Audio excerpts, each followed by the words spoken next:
Hello बच्चों, आप सभी का स्वागत है संकल्प ट्यूटोरियल के ऑनलाइन एंड ऑफलाइन प्लेटफॉर्म पे। मैं हूं आपका मेंटर राहुल सर। तो बच्चों, आज से हम पूरे क्लास 9th में जितने भी बायो के चैप्टर्स हैं उसको पार्ट 1, पार्ट 2, पार्ट 3 करके ऐसे कर करके पूरे बायो के चैप्टर्स को, जितने भी चैप्टर्स हैं उसको कवर करेंगे। और सेम ऐसे 9th की केमिस्ट्री को भी करेंगे। और जैसे हम 9th में बायो और केमिस्ट्री को कवर करेंगे पार्ट वाइज, वैसे ही क्लास 10th के भी बायो और केमिस्ट्री को हम कवर करेंगे। ठीक है। आज हम इस वीडियो में, इस पार्ट में हम बात करने वाले हैं क्लास 9th का जो बायो का फर्स्ट चैप्टर है, the fundamental unit of life, उसके बारे में आज हम बात करेंगे। पूरे चैप्टर को नहीं डिस्कस करेंगे, हम पार्ट 2, पार्ट 3 करके ऐसे ऐसे हमने आप भी आपको बताया।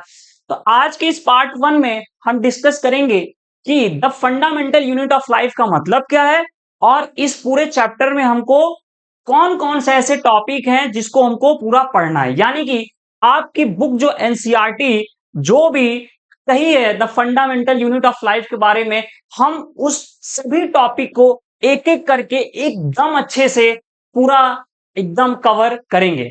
अच्छा, जब हमारा ये थ्योरी सेक्शन कंप्लीट हो जाएगा, उसके बाद इस चैप्टर से रिलेटेड आपके एग्जाम में कहां कहां से लगभग कैसे कैसे क्वेश्चंस बेटा या तो पीवाईक्यू की बात करें, प्रीवियस ईयर क्वेश्चन पेपर की, क्या कैसे कैसे लगभग क्वेश्चंस आते हैं या कैसे क्वेश्चंस आ सकते हैं, हम उस पर भी डिस्कशन करेंगे। और एनसीईआरटी में भी आपका जब चैप्टर कंप्लीट होता है तो आपके एक्सरसाइज दिए होते हैं, तो उन एक्सरसाइज के एक एक क्वेश्चंस को भी हम डिस्कस करेंगे। तो ठीक है, चलिए बिना लेट किए हुए अपने वीडियो को स्टार्ट करते हैं। अगर आप चैनल पे बेटा नए हो तो आप जरूर चैनल को सब्सक्राइब कीजिएगा और बेल आइकन को प्रेस कीजिएगा, ताकि अगली आने वाली वीडियो आपके पास सबसे पहले पहुंच पाए। तो सबसे पहले हम बात करते हैं the fundamental unit of life का मतलब क्या है। तो सबसे पहले हम समझते हैं इसका मतलब क्या होता है। देखिए, आप इस वीडियो को कहीं न कहीं बैठ के, कहीं न कहीं मीन्स अपने घर पे बैठ के देख रहे होगे, और आपके घर के अगल बगल आपका घर क्या बना है, इमारत है, तभी तो उसके नीचे बैठे हो आप। आपके घर में जो भी दीवारें बनी है बेटा, क्या कोई ऐसी चीज थी क्या जो एकदम, अगर दीवार जैसे 4 मीटर या फिर 10 फीट अगर कुछ ऊपर है, तो पापा ने कुछ ऐसा किया कि 10 फीट जैसी चीज को ला करके वहां पर खड़ा कर दिए और फिर सेलिंग को कहीं से सीधे ला के ऐसे रख दिए? ऐसा तो नहीं हुआ। तो आखिर वो घर कैसे बना? पहले ईंट आए, इनको इंग्लिश में क्या कहते हैं, ब्रिक्स। तो बहुत सारे ब्रिक्स को जो आते हैं, घर बनाने वाले लोग आते हैं, वो बहुत सारे ब्रिक्स को एक जगह कलेक्ट करते गए, रखते गए, रखते गए, रखते एक के ऊपर एक, एक के ऊपर, तब एक इमारत का, एक दीवार का बेटा निर्माण हुआ। कहने का मेरा सेंस क्या है कि उस दीवार का फंडामेंटल यूनिट क्या होगा, वो ईंटें, वो ब्रिक्स। क्या बिना ईंट की वो इमारत का निर्माण हो जाएगा क्या? आप बोलोगे नहीं, मैं भी बोलूंगा नहीं। क्यों? क्योंकि भाई दीवार, अगर दीवार का आपके अगल बगल जो निर्माण है उसमें तो भाई कॉमन सी बात है ना कि ईंट बहुत सारे, अगर आप ऐसे करके भी आप मत देखना है तो टूट जाएगा। अमूमन आप देखते होगे कहीं घर, और अगर नया बन रहा है, एक एक ईंट, एक एक ईंट, एक एक ईंट, एक एक ईंट कर कर करके एक भवन का निर्माण होता है, एक घर का निर्माण होता है, एक दीवार का निर्माण होता है, चाहे आप जो भी आपको कहना है। तो यानी कहने का सेंस क्या है कि उस इमारत का फंडामेंटल यूनिट क्या है भाई, वो ईंट है। तो वैसे यहां पे देखो लाइफ कहा गया है, मतलब कि the fundamental unit of life, जीवन का, यानी जीवन की वो इकाई, लाइफ का वो यूनिट कौन सा है कि यानी कि जिससे आपका जीवन का निर्माण हुआ है, जीवन आपका बना है, जीवन आपका पनपा है। अगर उसके एकदम फंडामेंटल यूनिट की अगर बेटा हम बात करें, तो वो क्या है, सेल। वो क्या है, सेल।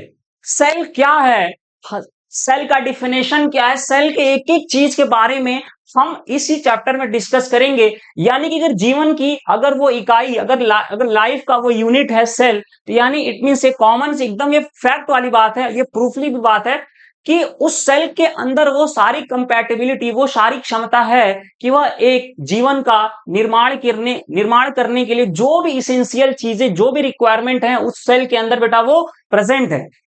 हम जैसे जैसे अपने इस चैप्टर के पार्ट में आगे बढ़ते जाएंगे, हम देखेंगे कि जब बहुत सारे सेल्स इकट्ठे होंगे तो टिश्यू बनेगा, टिश्यू के बाद हम देखेंगे ऑर्गन। ये बात की बात है, लेकिन अभी मेरा समझाने का और कहने का यही मतलब था कि the fundamental unit of life का मतलब क्या होता है। ठीक है ना? इसके बाद हम देखिए समझने का कोशिश करेंगे। समझने का क्या, हमको पढ़ना ही है। तो इस पूरे चैप्टर में हमको कौन कौन से टॉपिक को कवर करना है, वो हम इस पार्ट में बेटा जान लेते हैं। तो सबसे पहले हम पढ़ते हैं इंट्रोडक्शन के बारे में। सबसे पहले हम क्या पढ़ते हैं, इंट्रोडक्शन के बारे में।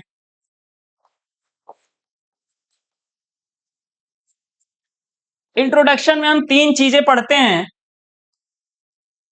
पहला हम पढ़ते हैं cell definition, cell definition. Second चीज हम पढ़ते हैं सेल थ्योरी, और थर्ड चीज हम पढ़ते हैं पार्ट्स ऑफ सेल। सर ये क्या है? देखिए, किसी भी चैप्टर की जब शुरुआत होती है तो सबसे पहले आपको पता होना चाहिए कि इस चैप्टर में हमको पढ़ना क्या। अगर मैं अपनी पर्सनल लाइफ का अगर मैं आपको एक्सपीरियंस अगर मैं शेयर करूं, जब मैं स्टूडेंट था तो मैं डायरेक्ट किसी चैप्टर को मैं पढ़ना ही नहीं स्टार्ट कर देता था। मैं देखता था कि अच्छा ये चैप्टर है, अगर इस चैप्टर का नाम अगर सेल है, या फिर जिसको हम पढ़ते हैं the fundamental unit of life, इसमें हमको कौन कौन से टॉपिक हैं जो हमको कवर करने हैं, ठीक है ना। जब आपको पता चल जाता कि अच्छा हमको यहाँ से शुरू करना है, यहाँ पे खत्म करना है, तो एक साइकोलॉजिकली भी अगर आप सोचेंगे, अगर आप इस चीज को प्रैक्टिकली जब अपने लाइफ में इंप्लीमेंट करेंगे ना, आपको लगेगा कि वाह बड़ा मजा आ रहा है। तो इसीलिए हम डायरेक्ट आपको सेल डेफिनेशन क्या है ये ना पढ़ा करके पहले पार्ट में मैं आपका माइंड मेकअप कर रहा हूं कि इस चैप्टर में आपको पढ़ना क्या है। ओके, आपको इंट्रोडक्शन में यानी कि जब यानी पहला टॉपिक आपका स्टार्ट हुआ तो सेल डेफिनेशन, सेल डेफिनेशन में क्या है, सेल क्या है, कौन कौन सी ऐसी चीजें हैं तो वो सेल होगा, कौन सी ऐसी चीजें नहीं है तो सेल नहीं होगा। भाई देखिए, कॉमन सेंस की बात है कि अगर आज के दुनिया में अगर हम सेल के बारे में जान रहे हैं, ऐसा तो नहीं था ना कि कोई आया हमारे ज्ञान दिमाग में ज्ञान फूंक कर चला गया, नहीं। कोई न कोई ऐसे साइंटिस्ट आए होंगे, कोई ऐसे महापुरुष जरूर जरूर रहे होंगे जो कहे होंगे नहीं सेल ये चीज है, सेल ऐसी ऐसी प्रॉपर्टी शो करता है, सेल के अंदर ये सारी फीचर्स हैं, ये इसके कंपोनेंट है, तो कोई ना कोई इंसान ही आया होगा। तो वो सारी चीजें हम पढ़ते हैं सेल थ्योरी में। अच्छा, ऐसा नहीं कि कोई कुछ भी आकर के अपना ओपिनियन देकर चला गया, ऐसा नहीं है। वो ओपिनियन हम देखेंगे लॉजिकली और साइंटिफिकली बेटा एकदम प्रूफ एकदम सही होगा, ठीक है। उसके बारे में हम 5-6 साइंटिस्ट के बारे में हम आगे पढ़ेंगे, जब हम सेल थ्योरी पढ़ेंगे तो उनका नाम क्या है, उन्होंने सेल से रिलेटेड कौन कौन सी ऐसी थ्योरी दी, अच्छा उस थ्योरी में उन्होंने क्या क्या बोला सेल के बारे में, हम उसको वो चीज देखेंगे। उसके बाद हम देखेंगे पार्ट्स ऑफ सेल। देखिए, इस दुनिया अनंत ब्रह्मांड में कोई भी चीज अगर एग्जिस्ट करती है, उसके भी कुछ कुछ हिस्से होते हैं, कुछ कुछ उसके पार्ट्स होते हैं।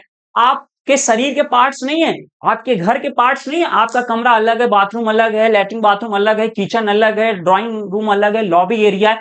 तो कहने का सेंस है कि जब आप सेल पढ़ रहे हो तो सेल के भी पार्ट्स होंगे, ठीक है। तो उसके बाद हम जब हम पार्ट्स ऑफ सेल में पढ़ते हैं, हम जानेंगे ना कि इसके कौन कौन से पार्ट्स हैं, ठीक है। तो आइए चलिए देखते हैं कि इसके हम पार्ट्स ऑफ सेल में बेटा क्या क्या पढ़ेंगे। तो इसके पार्ट्स ऑफ सेल में हम पढ़ेंगे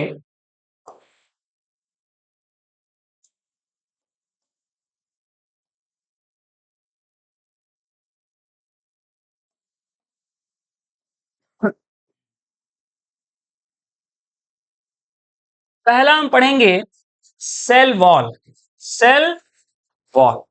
सेकेंड हम पढ़ेंगे सेल मेम्ब्रेन। उसके बाद हम तीसरा पढ़ेंगे साइटोप्लाज्म। अभी आपको नहीं पता होगा तो कोई टेंशन की बात नहीं बेटा, हम एक एक टॉपिक को कवर करेंगे अच्छे से, तब आपको जरूर समझ में आ जाएगा। साइटोप्लाज्म के बाद आप पढ़ेंगे न्यूक्लियस। न्यूक्लियस के बाद आप पढ़ेंगे cell organelles, cell organelles, cell organelles. पहला सेल वॉल है, दूसरा सेल मेम्ब्रेन है। अच्छा, सेल वॉल और सेल मेम्ब्रेन में बच्चों को बहुत ज्यादा कंफ्यूजन होता है, इसको भी हम टॉपिक में अपने कवर करेंगे। फिर साइटोप्लाज्म के बारे में बात करेंगे, फिर न्यूक्लियस के बारे में बात करेंगे, फिर उसके बाद सेल ऑर्गेनेल्स के बारे में बात करेंगे। तो जब भी हम सेल ऑर्गेनेल्स के बारे में बात करते हैं, इसमें बहुत से ऐसे टॉपिक हैं, यानी इसके बहुत से ऐसे सेल ऑर्गेनेल्स हैं जिनके बारे में अगर हम पढ़ तो लेते हैं, लेकिन समय से जितना पढ़ते हैं समय से उतना भूल भी जाते हैं। इसके सेल ऑर्गेनेल्स को हमेशा जब भी बच्चे याद करते हैं तो उनको एक बड़ा कंफ्यूजन होता है, क्योंकि देखिए आपको जरूर, अगर आप इस चैप्टर को बेटा पढ़ लिए होगे ना, अगर आपसे कोई झटके में अगर कोई पूछ दे कि बताओ टोटल सेल ऑर्गेनेल्स, अभी तक आप जो क्लास 9 में पढ़े हो ना, फटाक से मुझे सबका नाम बताओ, अक्सर बच्चा सोचने लगता है। लेकिन आप विश्वास करिए, हम आपको जब हम इस सेल ऑर्गेनेल्स पे आएंगे, एक आपको ऐसी ट्रिक देंगे, आपको रटने की जरूरत ही नहीं है कि ये आप उस ट्रिक से फटाक से सारे सेल ऑर्गेनेल्स का नाम आप बता दोगे, ठीक है। पहला जो आपका सेल ऑर्गेनेल्स जो आप जो पढ़ोगे उसका नाम है बेटा वॉक्यूल्स। सेकेंड आपका है lysosome, lyso. Third is plastids. चौथा है बेटा आपका माइट्रोकॉन्ड्रिया। उसके बाद पांचवा आपका है गोल्गी एपेरेटस। लास्ट आपका है इंडोप्लाज्मिक रेटिकुलम।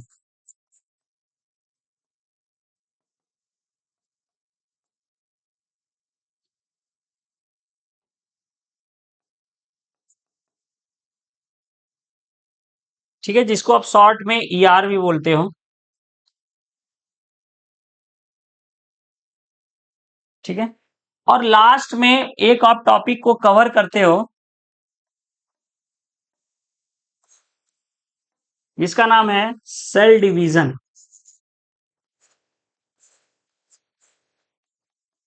सेल डिवीजन में आप पढ़ते हो माइटोसिस और मियोसिस। देखिए, हमने बताया कि एक सेल में वो सारे इसेंशियल रिक्वायरमेंट हैं, वो सारी कंपेटेबिलिटी उसके अंदर है, वो सब क्षमता उसके अंदर है जिससे वो एक जीवन का निर्माण कर सकता है। लेकिन देखिए, अब हमारी जो बॉडी बनी है क्या केवल एक सेल से मिलकर बनी है क्या? नहीं। आगे हम देखेंगे दो टर्म आएंगे, यूनिसेलुलर और मल्टीसेलुलर। तो देखिए, जो सेल के अंदर ये भी क्षमता होती, जब मैं ये बोल रहा हूं कि उसके अंदर वो सारी क्षमता है एक जीवन का निर्माण करने के लिए, तो उसके अंदर एक बहुत, जैसे अब हमारी शरीर छोटी तो है नहीं, इंसानों की शरीर तो बेटा होती है बड़ी, तो उसमें एक सेल तो होगा नहीं, बहुत सारी सेल्स जो है, यानी जो बहुत सारी सेल्स जो आती हैं वो किसी न किसी अपने प्री एग्जिस्टिंग, एक वर्ड आता है हम देखेंगे आगे, वो अपने पुरानी सेल से ही आती हैं। कहने का सेंस हमारा शॉर्ट में बस यही है, सेल के अंदर प्रॉपर्टी होती है अपने आप को डिवाइड करके अपने जैसा नए सेल का निर्माण करने में, यानी कि रिप्रोड्यूस करने में। तो वो टॉपिक भी हम देखेंगे सेल डिवीजन में। तो उसमें दो चीज हम पढ़ेंगे, माइटोसिस और मियोसिस। माइटोसिस और मियोसिस बेटा ये कुछ है नहीं, ये सेल डिवीजन में पढ़ते हैं। हम आगे देखेंगे कि माइटोसिस अगर सेल अगर हो रहा है तो इसमें क्या क्या हो रहा है, मियोसिस है तो क्या क्या। फिर माइटोसिस मियोसिस में हम डिफरेंस देखेंगे, क्योंकि अमूमन बच्चे क्लास 11 12 तक चले जाते हैं लेकिन उनको माइटोसिस मियोसिस में बड़ा कंफ्यूजन होता है। तो हम इसी चैप्टर में अच्छे से उसको क्लियर कर लेंगे। ठीक है, तो हम बेटा मिलेंगे नेक्स्ट अपने पार्ट में। तक के लिए जय हिंद, जय भारत।